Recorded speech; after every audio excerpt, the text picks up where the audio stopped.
sejarah penyakit tuberkulosis yang ada di Indonesia, termasuk tokoh-tokoh besar kita yang terkena tuberkulosis. Meski sebagian kemudian bisa sembuh, tapi ada satu tokoh kita yang meninggal karena tuberkulosis, yakni Panglima Besar Jenderal Sudirman.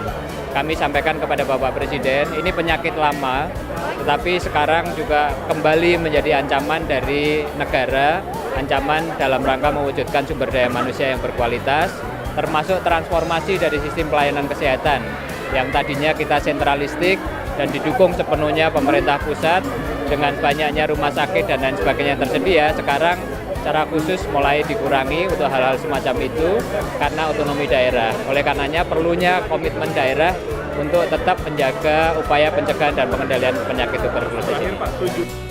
Tos TBC, temukan, obati, sampai sembuh. Dan kita harapkan juga seluruh masyarakat kita, masyarakat Indonesia, dalam rangka pembangunan SDM yang baik ke depan, SDM unggul sebagai prioritas utama kita dalam 5 tahun ke depan, itu juga harus sehat semuanya.